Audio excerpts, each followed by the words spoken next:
నమస్కారం. ఘంటారావానికి స్వాగతం. ముందుగా ప్రధానాంశాలు. మయన్మార్, థాయిలాండ్లో 154కు చేరిన భూకంప మృతులు. శిథిలాల కింద వారి కోసం కొనసాగుతున్న సహాయ చర్యలు.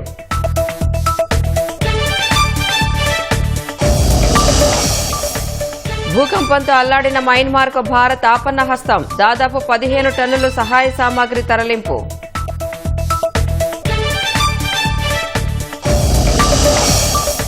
తెలుగుదేశం పార్టీ 43వ ఆవిర్భావ దినోత్సవం. కేంద్ర కార్యాలయం వద్ద వేడుకల్లో పాల్గొనున్న చంద్రబాబు.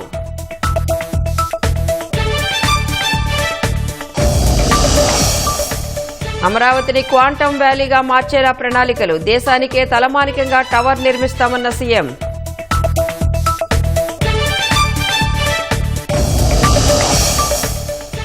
ఓబుళాపురం గనుల కేసులో మే 6న తుది తీర్పు. 13 ఏళ్లకు పైగా సాగిన విచారణ.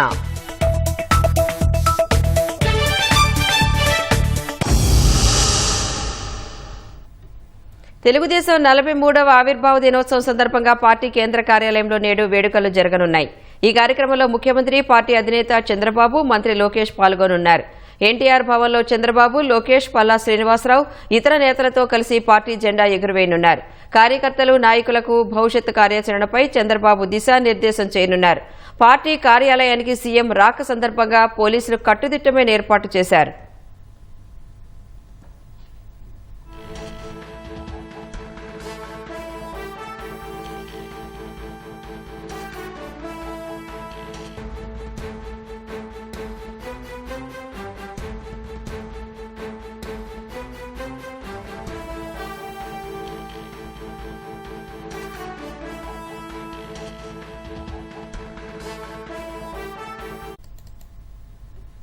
తెలుగుదేశం పార్టీ 43వ ఆవిర్భావ వేడుకలకు సంబంధించి మరింత సమాచారం మా ప్రతినిధి కృష్ణ మంగళగిరి నుంచి ప్రత్యక్ష ప్రసారం ద్వారా అందిస్తారు.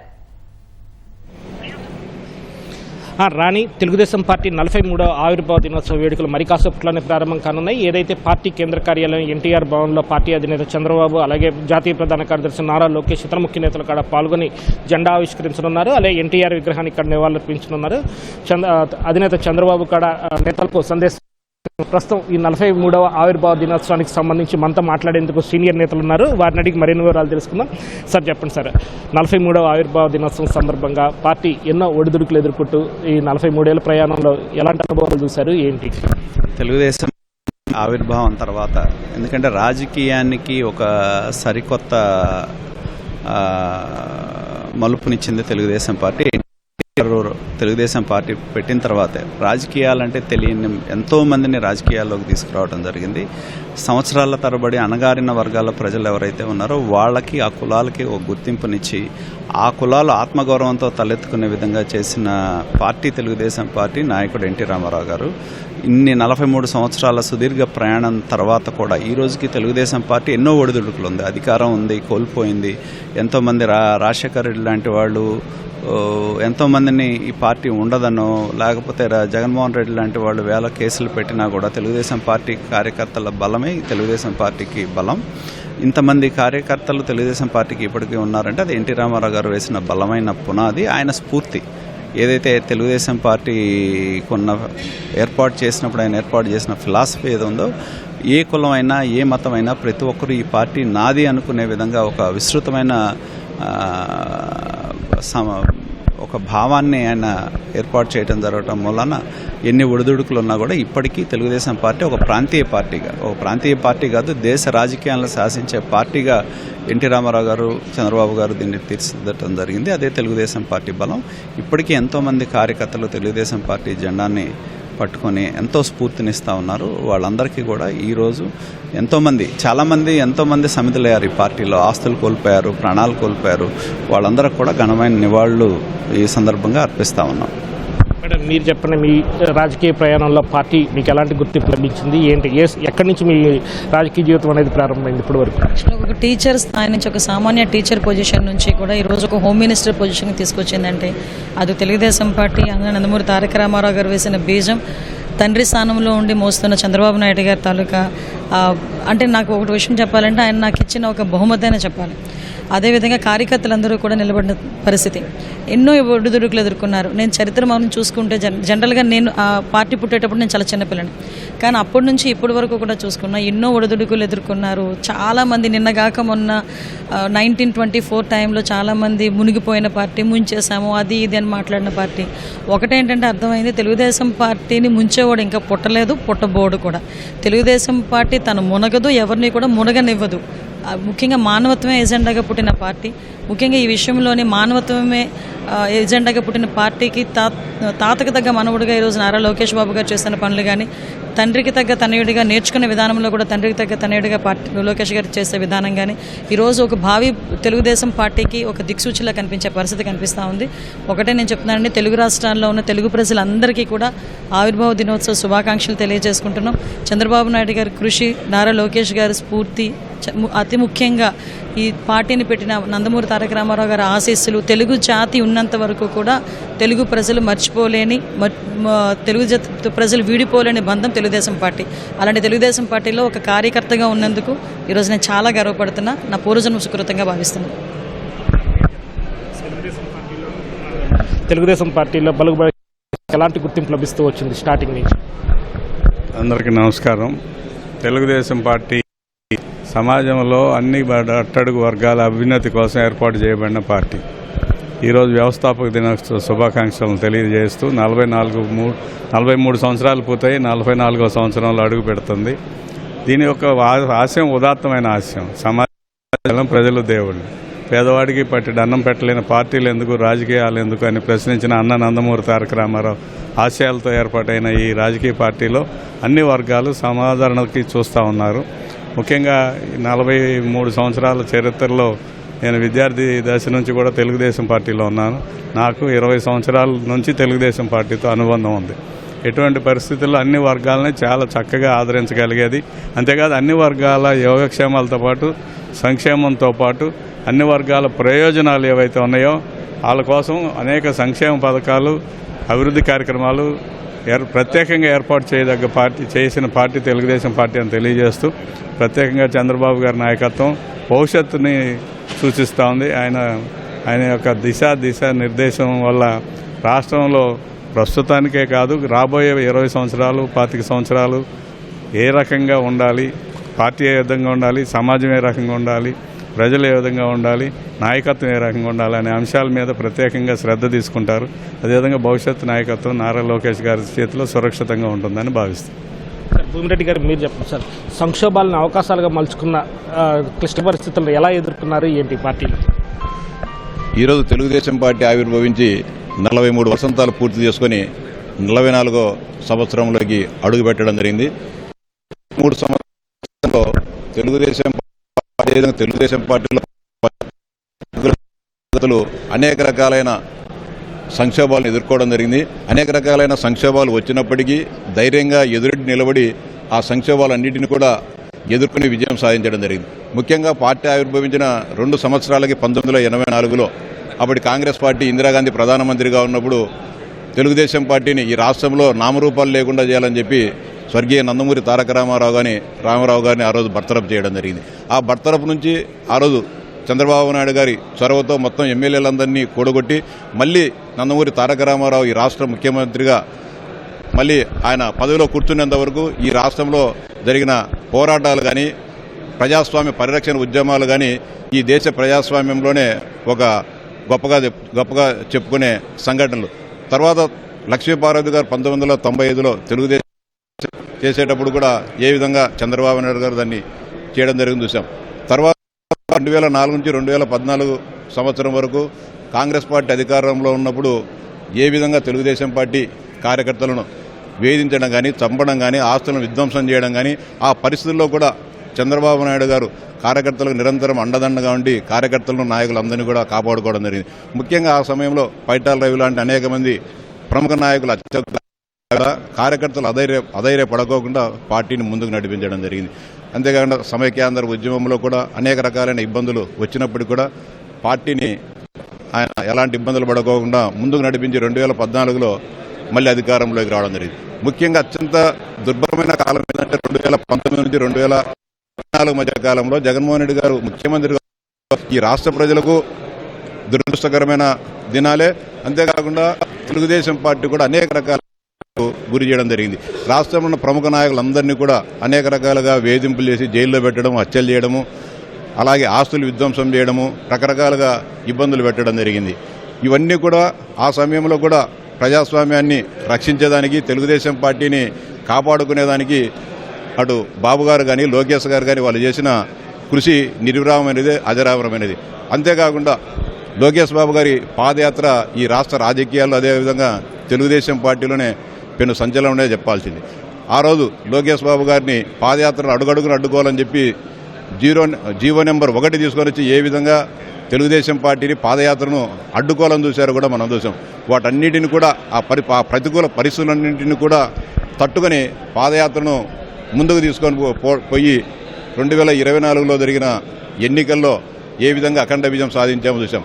అంతేకాకుండా ఇంకా నిలవరించాలా, తెలుగుదేశం పార్టీ కార్యకర్తలను, పార్టీని భయాందోళనకు గురి చేయాలని చెప్పి సాక్షాత్ మా పార్టీ నాయకున్నే స్కిల్ డెవలప్ కేసులో అరెస్ట్ చేసి 53 రోజుల పాటు జైల్లో కూడా పెట్టడం జరిగింది. అలాంటి సంక్షోభాలు నాయకుడిని లోపల పెట్టినా కూడా ఈ రాష్ట్రంలో పోలీసు వేధింపులు అధికంగా ఉన్నా కూడా కార్యకర్తలు మనసులో బాధపడుతున్నప్పటికీ, ఇబ్బందులు పడుతున్నప్పటికీ ఎవరు కూడా అధైర్యపడకోకుండా తెలుగుదేశం పార్టీని ముందుకు తీసుకొని పోవడం జరిగింది. ఇదంతా కూడా నారా చంద్రబాబు నాయుడు గారు స్ఫూర్తివంతమైన నాయకత్వం, లోకేష్ గారి నాయకత్వంతో ఈరోజు తెలుగుదేశం పార్టీ శ్రేణులన్నీ కూడా ముందుకు కదులుతూ ఉన్నాయి.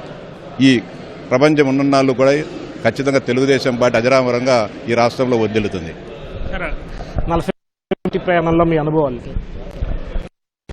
ముందుగా ఈవేళ తెలుగు ప్రజలందరికీ కూడా తెలుగుదేశం పార్టీ ఆవిర్భావ దినోత్సవ సందర్భంగా 44 సంవత్సరాలు పూర్తి చేసుకున్న సందర్భంగా 43 సంవత్సరాలు పూర్తయి 44లో ఎంటర్ అవుతున్న సందర్భంగా అందరికీ కూడా శుభాకాంక్షలు తెలియజేస్తూ, స్వర్గీయ నందమూరి తారక రామారావు గారు ఆ రోజు తెలుగు వాళ్ళ ఆత్మ గౌరవంతో పార్టీ ప్రారంభిస్తే ఆత్మవిశ్వాసంతో చంద్రబాబు నాయుడు గారు ఈరోజు ఏ విధంగా పరిపాలన చేస్తున్నారంటే చూస్తూ ఉన్నాం. ముఖ్యంగా ఆ రోజు స్వర్గీయ నందమూరి తారక రామారావు గారు పార్టీ ప్రారంభించిన రోజు న్యూ ఎమ్మెల్యే కోర్సులో ఇదే రోజు మరి తెలుగుదేశం అనే నామకరణం పెట్టి ఏ విధంగా ఈ యొక్క ఫ్లాగ్ ఉండబోతుందో, ఎందుకంటే 3 తరాలు నిజంగా మా జన్మ ధన్యమైనట్టు ఆ రోజు నుంచి ఇప్పటిదాకా కూడా అదే ఎజెండా కింద పనిచేస్తూ ఆ ఎజెండాతోనే అమలుపరిచే విధంగా ముందుకు వెళ్లాలని పార్టీ కోరుకుంటా ఉన్న వ్యక్తుల్లో నేను కూడా ఒకరిని. కార్మికుల గుర్తుగా చక్రము, పేదవాడి గుర్తుగా గుడిసె, అదేవిధంగా మరి ఏదైతే పార్టీ సింబల్ ఉందో ఆ రోజే వారు అనౌన్స్ చేయటము, ముఖ్యంగా పసుపు రంగు శుభసూచకము కాబట్టి పసుపు రంగు మరి అందరూ కూడా ఆ రోజు ఉండాలనేది ఆ రోజు ఏర్పాటు చేయటం జరిగింది, అనౌన్స్ చేయటం జరిగింది. ఇది ముఖ్యంగా ఎందుకు అనంటే శుభసూచకంగా ఉంటుంది కాబట్టి ఆయన ఉద్దేశంతో ఆ రోజు స్వర్గీయ నందమూరి తారక రామారావు గారు ప్రారంభించారు. ఆయన యొక్క ఉద్దేశంతో కిలో బియ్యం ₹2 కావచ్చు, పక్కా గృహ నిర్మాణం అవ్వచ్చు, మహిళలకు గుర్తింపు అవ్వచ్చు, ఏది చేసినా కానీ క్రొత్తదనం ఉండేది. పేద ప్రజలను ఆదుకునే విధంగా ఆ రోజు నందమూరి తారక రామారావు గారు స్వచ్ఛమైన రాజకీయాలు, నీతివంతమైన పరిపాలన ఇవ్వాలనే ఉద్దేశంతోనే మరి ప్రపంచంలోనే ఏ రాజకీయ పార్టీకి లేని విధంగా ఒక కాలేజీని ప్రారంభించి ఆ కాలేజీ ద్వారా విద్యార్థుల్ని మరి ప్రొడ్యూస్ చేసి వాళ్ళు నాయకులుగా వెళ్ళి ప్రజల సమస్యలు తెలుసుకుని ప్రజల దగ్గరికి వెళ్ళాలి, ప్రజా సమస్యలు అర్థం చేసుకునే అధికారం ఉన్నా లేకపోయినా ప్రజలతో ఉండాలనే ఒక నినాదంతోనే ఆ రోజు ప్రారంభించారు. వారి ఆశయాలకు అనుగుణంగా ఈవేళ నారా చంద్రబాబు నాయుడు గారు ఇందాక చెప్పినట్టుగా ఆత్మవిశ్వాసంతో ముందుకు వెళుతూ ఉన్నారు. మరి ఆ వారు 3వ తరంగా నారా లోకేష్ గారు కూడా ఇంకొంత ముందుకెళ్ళి, ఎందుకంటే ప్రజల అవసరాలు కూడా ఆ రోజు ఇప్పుడు ఎప్పుడూ మారుతూ ఉంటాయి. వాళ్ళ అవసరాలని అనుగుణంగా మనం కూడా పార్టీ సిద్ధాంతాలు, మన ఆలోచన కూడా మార్పు తీసుకొచ్చి ప్రజల దగ్గరికి పరిపాలన ఏ విధంగా తీసుకెళ్తున్నారో ఇవాళ కూడా మీరు చూస్తున్నారు. టెక్నాలజీని అనుసంధానం చేస్తూ 1 కోటికి పైగా సభ్యత్వం ఉన్నది ఏంటంటే ఏ పార్టీకి కూడా, ఏ ప్రాంతీయ పార్టీకే లేదు. ప్రాంతీయ పార్టీ అయినప్పటికీ కూడా జాతీయ భావాలు కలిగిన పార్టీ తెలుగుదేశం పార్టీ. ఆ రోజు నందమూరి తారక రామారావు గారు, అదేవిధంగా చంద్రబాబు నాయుడు గారు, రేపు లోకేష్ గారు కూడా అందరూ కూడా ఈవేళ కేంద్రంలో ప్రభుత్వం ఉన్నప్పుడు కూడా మన ఆలోచనలు కూడా దేశం మొత్తం కూడా ఏ విధంగా అమలుపరిచే విధంగా ముందుకు వెళ్తూ ఉంది. సార్, పల్లా శ్రీనివాస్ గారు, ఫైనల్గా చెప్పండి, 43 ఏళ్ల ప్రయాణం ఇప్పుడు భవిష్యత్ కార్యాచరణ ఏ విధంగా రూపొందించుకున్నారు, ఎలా ముందు తీసుకెళ్ళిపోతున్నారు? అందరికీ పార్టీ ఆవిర్భావ దినోత్సవ సందర్భంగా తెలుగుదేశం పార్టీ జాతీయ అధ్యక్షులు ముఖ్యమంత్రి గారికి, అలాగే జాతీయ ప్రధాన కార్యదర్శి లోకేష్ బాబు గారికి, తెలుగుదేశం పార్టీ కార్యవర్గ సభ్యులకి అందరికీ కూడా పేరు పేరున నా నమస్కారాలు తెలియజేస్తూ ప్రజలకు కూడా ఈ సందర్భంగా నేను శుభాకాంక్షలు తెలియజేస్తున్నానండి. తెలుగుదేశం పార్టీ వ్యవస్థాపకులైనటువంటి కీర్తిశేషులు నందమూరి తారక రామారావు గారి ఆశయాలను ముందుకు తీసుకెళ్లడమే మా ప్రధానమైనటువంటి ఎజెండా అండి. ఆయన తెలుగువారి యొక్క ఆత్మగౌరవాన్ని, అలాగే ఈ ప్రాంతాన్ని సామాజిక న్యాయం కల్పిస్తూ అణగారిన వర్గాలకి, అలాగే వర్గాలకి రాజకీయ కల్పించాలని ఒక ఉద్దేశం, పేదవాడిని దృష్టిలో పెట్టుకుని ముందుకు వెళ్ళాలని ఒక ఆలోచన, అలాగే సమకాలీనటువంటి ఆలోచనలు ఈరోజు చంద్రబాబు నాయుడు గారి ద్వారా వారే వాళ్ళ బుధస్కంధాలపైన వేసుకుని పార్టీని సుమారు ఈ 40 సంవత్సరాలు నడిపించడం జరిగింది. కనుక మా అందరి ధ్యేయం కీర్తిశేషులు నందమూరి తారక రామారావు గారి యొక్క ఆశయాలను ముందుకు తీసుకెళ్లమని చెప్పి సందర్భంగా తెలియజేస్తాను. ఈ పార్టీ ఆచంద్రార్కం, తెలుగుదేశం ఆచంద్రార్కం. ఎందుకంటే దీని మూలాలు చూసుకుంటే నీతి నిజాయితీలతో నిర్మించినటువంటి పార్టీ. చూడండి, కుటుంబ సభ్యులు చూడండి, ఎవరైనా సరే వాళ్ళ నిజాయితీలతో నడిపినటువంటి పార్టీ. కనుక ఇది ఒక మంచి ఆశయ.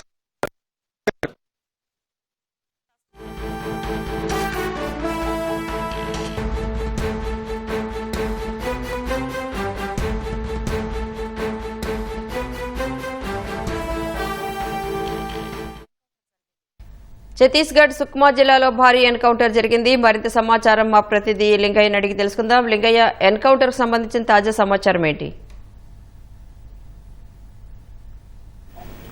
ఛత్తీస్గఢ్ లో మరోసారి కాల్పుల రణరంగం తలపిస్తుందని చెప్పవచ్చు. తుపాకుల మోతతో అటవీ ప్రాంతాలన్నీ కూడా దద్దరిల్లుతున్న పరిస్థితి ఉంది. తాజాగా సుక్మా జిల్లాలో జరిగిన భారీ ఎదురు కాల్పుల్లో 15 మంది మావోయిస్టులు మృతి చెందినట్టుగా మనకు ప్రాథమికంగా సమాచారం అందుతుంది. ఇదే అంశానికి సంబంధించి ఛత్తీస్గఢ్ పోలీసులు కూడా 15 మంది మావోయిస్టులు మృతి చెందారని చెప్పి అనధికారికంగా ప్రకటించారు. మరి కాసేపట్లో అధికారికంగా కూడా ప్రకటించే అవకాశం ఉంది. అయితే ఇవాళ ఉదయం తెల్లవారుజాము నుంచి కూడా మావోయిస్టులకు భద్రతా బలగాలకు భారీగా హోరాహోరీగా ఎదురుకాల్పులు జరుగుతున్నట్టుగా సమాచారం అవుతుంది. దాదాపు 4 గంటలుగా సాగుతున్న ఎదురుకాల్పులు ఇప్పటికే 15 మంది మావోయిస్టులు మృతి చెందినట్టుగా మనకు ప్రధానంగా సమాచారం అవుతుంది. ఆ సుక్మా జిల్లా చరిత్రలో ఇది కూడా ఒక పెద్ద ఎన్కౌంటర్ గా చెప్పవచ్చు. గతంలో 13 మంది మావోయిస్టులు సుక్మా జిల్లాలో జరిగిన ఎన్కౌంటర్ లో మృతి చెందారు. ఈసారి తాజాగా 15 మంది మావోయిస్టులు మృతి చెందినట్టుగా మనకు స్పష్టమైన సమాచారం ఉంటుంది. సుక్మా జిల్లాలోని ఉప్పంపల్లి అటవీ ప్రాంతంలో గోగుండ కొండ గుట్టలపైన ఈ ఎదురుకాల్పులు చోటు చేసుకున్నట్టుగా తెలుస్తుంది. సుక్మా జిల్లాని జల్లెడపడుతున్న భద్రతా బలగాలు పూర్తి స్థాయిలో తమ ఆధీనంలోకి తెచ్చుకునేందుకు, అటవీ ప్రాంతాలపై పట్టు సాధించేందుకు, రోజు రోజు తమ ప్రాబల్యాన్ని పెంచుకునేందుకు, అదేవిధంగా మావోయిస్టు రైత ఛత్తీస్గఢ్ లక్ష్యంగా పనిచేస్తున్న నేపథ్యంలో తాజాగా కూడా అటవీ ప్రాంతాలను, ముఖ్యంగా ఏజెంట్స్ అక్కడ ఉన్న దండకారణ్యాన్ని పూర్తిగా జల్లెడబడుతున్నారు. భారీగా కూంబింగ్లు, తనిఖీలతో ఓవైపు మావోయిస్టులకు దడ పుట్టిస్తున్నారు. ఇదే సమయంలో ఎన్కౌంటర్లు, అదేవిధంగా ఎదురుకాల్పులు కూడా చోటు చేసుకుంటున్న సందర్భం. వారం రోజుల క్రితం కూడా బీజాపూర్ జిల్లాలో దాదాపు 30 మంది మావోయిస్టులు మృతి చెందారు. తాజాగా ఇప్పుడు 15 మంది మృతి చెందినట్టుగా మనకు స్పష్టంగా సమాచారం అందుతుంది. ఈ ఆపరేషన్ లో డిఆర్జీ మరియు సిఆర్పిఎఫ్ సిబ్బంది, సిఆర్పిఎఫ్ బలగాలు కూడా భారీగా పాల్గొన్నట్టు తెలుస్తుంది. ఇంకా మావోయిస్టులకు, భద్రతా బలగాలకు ఎదురుకాల్పులు ఇంకా కొనసాగుతున్నట్టుగా స్పష్టంగా సమాచారం అవుతుంది. అయితే ఇప్పటికే 15 మంది మృతి చెందారని చెప్పి ఛత్తీస్గఢ్ పోలీసులు ధృవీకరిస్తున్నారు. ఇంకా ఈ మృతుల సంఖ్య పెరిగే అవకాశం ఉందని చెప్పి పోలీసుల నుంచి అయితే సమాచారం అందుతుంది. కూటమి ప్రభుత్వ హయాంలో నగరి నియోజకవర్గం అభివృద్ధి పథంలో దూసుకుపోతోందని ఎమ్మెల్యే గాలి భానుప్రకాష్ అన్నారు. కూటమి ప్రభుత్వానికి చేనేత కార్మికుల కృతజ్ఞతల పేరిట నగరిలో ఏర్పాటు చేసిన సమావేశంలో ఆయన పాల్గొన్నారు. ఈ సందర్భంగా మాట్లాడుతూ నగరిలో కేవలం 6 నెలల్లోనే 60 కోట్ల రూపాయలతో అభివృద్ధి కార్యక్రమాలు చేపట్టామని తెలిపారు. స్వాతంత్ర్యం వచ్చి 7 ఏళ్లు గడుస్తున్నా ఆ గిరిజన గ్రామాలకు నేటికి రహదారి సదుపాయం లేదు. గిరిజన గ్రామాల రోడ్డు నిర్మాణ పనులు మధ్యలో నిలిచిపోవడంతో మరింత ఇబ్బందులు పడుతున్నారు. తమ గోడు వెళ్లబుచ్చేందుకు 16 కిలోమీటర్ల పాదయాత్ర చేసి అధికారుల వద్దకు వెళ్లారు. అనకాపల్లి జిల్లా మాడుగుల మండలం శివారు గిరిజన గ్రామాలైన కొత్తవలస, వెలగలపాడు, గొప్పూరు, తాడివలస, రాజంపేట, రాయిపాలెం, మామిడిపాలెం గ్రామాలకు చెందిన గిరిజనులు తలపై అడ్డాకులు చుట్టుకుని నడుచుకుంటూ మండల పరిషత్ కార్యాలయం వద్దకు వెళ్లి నిరసన చేశారు. గిరిజన గ్రామాలకు రహదారులు, వంతెనలు నిర్మించాలని సిపిఎం నాయకులతో కలిసి గిరిజనులు ఎంపీడీఓకు వినతి పత్రం అందజేశారు. డిప్యూటీ సీఎం పవన్ కళ్యాణ్ స్పందించి గిరిజన గ్రామాలకు రహదారులు, వంతెనలు నిర్మించాలని విజ్ఞప్తి చేశారు. అధికారిక నివాసాల్లో భారీ స్థాయిలో నోట్ల కట్టలు లభ్యం కావడంతో పెను వివాదంలో చిక్కుకున్న ఢిల్లీ హైకోర్టు న్యాయమూర్తి జస్టిస్ యశ్వంత్ వర్మను అలహాబాద్ హైకోర్టుకు బదిలీ చేస్తూ కేంద్ర న్యాయశాఖ నోటిఫికేషన్ జారీ చేసింది. అలహాబాద్ హైకోర్టు నుంచి వచ్చిన జస్టిస్ యశ్వంత్ వర్మను అక్కడికే పంపాలని సుప్రీంకోర్టు కొలీజియం ఈ నెల 24న సిఫార్సు చేసింది. జస్టిస్ వర్మ బాధ్యతలు స్వీకరించినా ఆయనకు ఎలాంటి పని అప్పగించవద్దని అలహాబాద్ హైకోర్టు ప్రధాన న్యాయమూర్తిని కోరినట్లు సుప్రీంకోర్టు ఓ ప్రకటనలో స్పష్టం చేసింది. అంతకుముందు ఢిల్లీ హైకోర్టులోనూ ఏ పని ఇవ్వకుండా నిలువరించారు. స్వదేశీ పరిజ్ఞానంతో రూపొందించిన అత్యాధునిక తేలికపాటి యుద్ధ హెలికాప్టర్ ప్రచండను కొనుగోలు చేసేందుకు హిందుస్థాన్ ఏరోనాటిక్స్ లిమిటెడ్ హెచ్ఏఎల్తో రక్షణ శాఖ ఒప్పందం చేసుకుంది. దాదాపు 62,700 కోట్ల వ్యయంతో 156 ప్రచండ హెలికాప్టర్ల కొనుగోలును రక్షణ శాఖ ధృవీకరించింది. సైన్యాన్ని బలోపేతం చేయడానికి ప్రధాని నరేంద్ర మోదీ నేతృత్వంలో భద్రతా వ్యవహారాల కేబినెట్ కమిటీ సిసిఎస్ ఈ కొనుగోలుకు అనుమతి ఇచ్చిన వెంటనే ఈ ఒప్పందం జరిగింది. ఈ మేరకు రక్షణ శాఖ, హెచ్ఏఎల్ 2 ఒప్పందాలపై సంతకం చేశాయి. హెచ్ఏఎల్తో ప్రచండ్ హెలికాప్టర్లను కొనుగోలు చేయాలనే ప్రతిపాదనకు సిఎస్ఎస్ ఆమోదించిందని రక్షణ శాఖ మంత్రి రాజ్నాథ్ సింగ్ ఎక్స్ వేదికగా వెల్లడించారు. ఈ నిర్ణయం దేశ పోరాట సామర్థ్యాలకు, రక్షణ రంగంలో స్వావలంబనకు ప్రోత్సాహాన్నిస్తుందని పేర్కొన్నారు. ఎత్తైన పర్వత ప్రాంతాలతో పాటు రాత్రి వేళల్లోనూ శత్రు లక్ష్యాలను సాధించే సామర్థ్యం ఉన్న ప్రచండ్ చాలా శక్తివంతమైనదని రాజ్నాథ్ పేర్కొన్నారు.